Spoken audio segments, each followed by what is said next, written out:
Hello. I hope you're all keeping well. It's blowing an absolute hoolie here, so I hope you're keeping safe too. I just wanted to pop a quick intro in to explain that the style and format of this particular video is not quite what I was going for initially.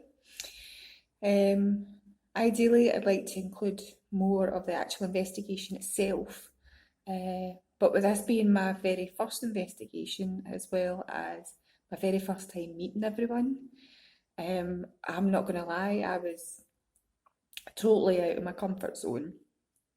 I didn't get to the B-roll footage that I was looking for. I just managed to get a couple of snaps and clips here and there.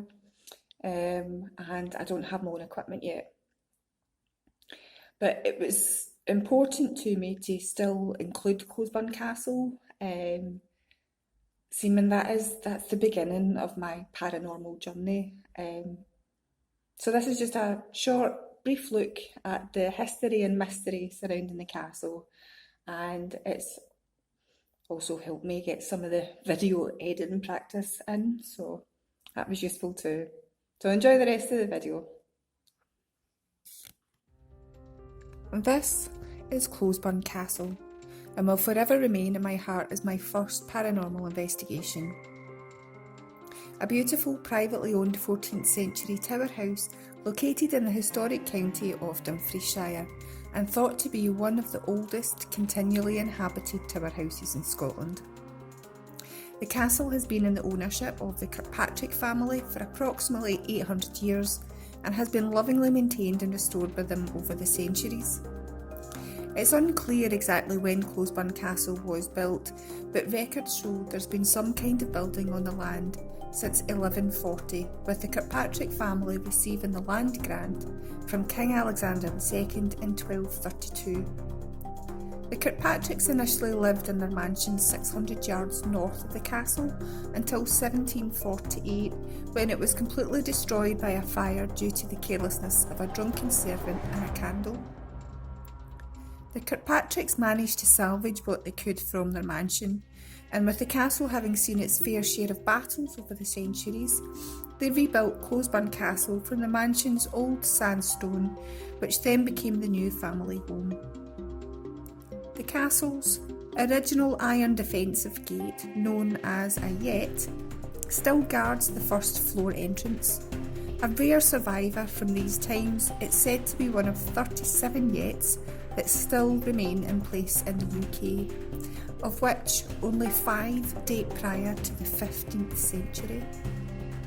So what is it that makes Closeburn Castle special? Beyond its undeniable architectural appeal, Closeburn Castle's magic really lies in its unbroken lineage. With the Kirkpatrick family residing within its walls for generations, it's a living, breathing testament to Scottish history.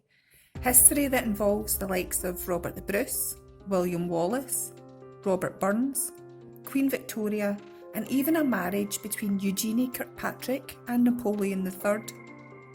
Without even venturing inside, its evocative presence transports you to a bygone era where battles raged and noble families forged their legacies.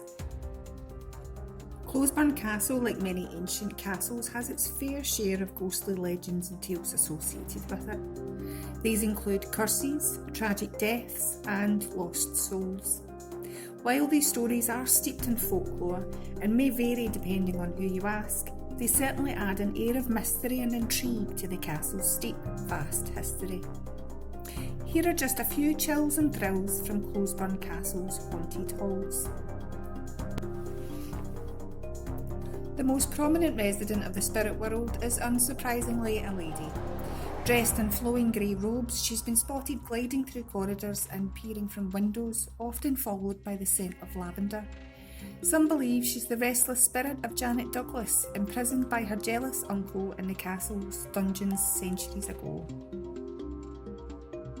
The castle's dank, vaulted basement, formerly a prison, reportedly echoes with disembodied voices and moans.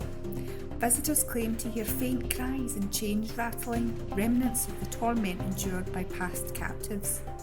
Are these whispers echoes of history or something more sinister?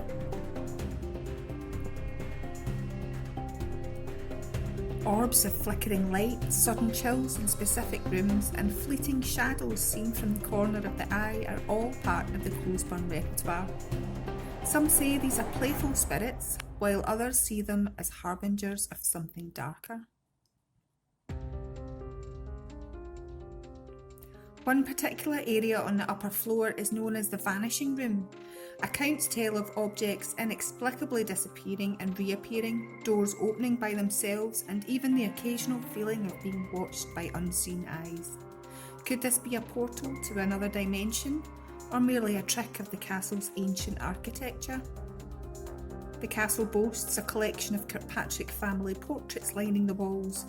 One particular portrait, however, is said to exhibit peculiar behaviour.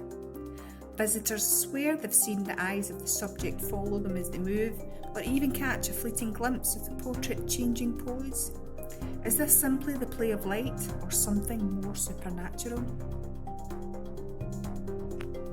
The Curse Upon the Family is a fascinating, albeit gruesome addition to the castle's already rich tapestry of legends. While its historical veracity is unclear, it adds a layer of Gothic intrigue to the ancient fortress. The legend varies in details, but the core narrative revolves around a heinous act in the castle's early history. Some versions mention a cruel lord who slaughtered a flock of swans after losing a hunting wager, while others speak of a young Kirkpatrick family member harming and burying one of a pair of swans nesting on the surrounding loch. Whatever the circumstances, the spirit of a slaughtered swan is said to haunt the castle. It manifests as a spectral bird with feathered wings stained crimson with blood, its sorrowful cries echoing through the halls. Some say it appears only to members of the Kirkpatrick family, while others claim it warns of impending misfortune. The curse is associated with a series of tragedies and misfortunes that have befallen the castle and its inhabitants throughout the centuries. Unexplained deaths, financial woes, and family discord are all attributed to the vengeful spirit.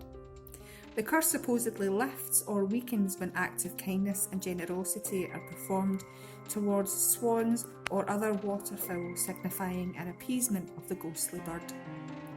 The Bloody Swan curse remains a matter of folklore and local tradition. There's no concrete historical evidence to support its origins, but its enduring popularity speaks to the power of storytelling and a human fascination with the macabre. Whether you believe the curse is real or simply a captivating tale, it adds a unique element to Closeburn Castle's already impressive heritage. Its presence serves as a reminder of the darker chapters in the castle's past and the enduring power of legends in shaping our perception of history and myth. Remember, these are just a few of the whispers echoing through the halls of Closeburn. Whether you believe in ghosts or not, the castle's undeniable atmosphere of age and mystery is bound to send shivers down your spine. If you ever find yourself in the vicinity, perhaps a visit will allow you to form your own conclusions about the paranormal side of Closeburn Castle. If you're still here at this point and enjoyed the video, it would be great if you leave a like, drop a comment and subscribe. You don't have to, of course, but it helps support the channel, and for that I'm really grateful. Please look after yourselves and keep shining your light.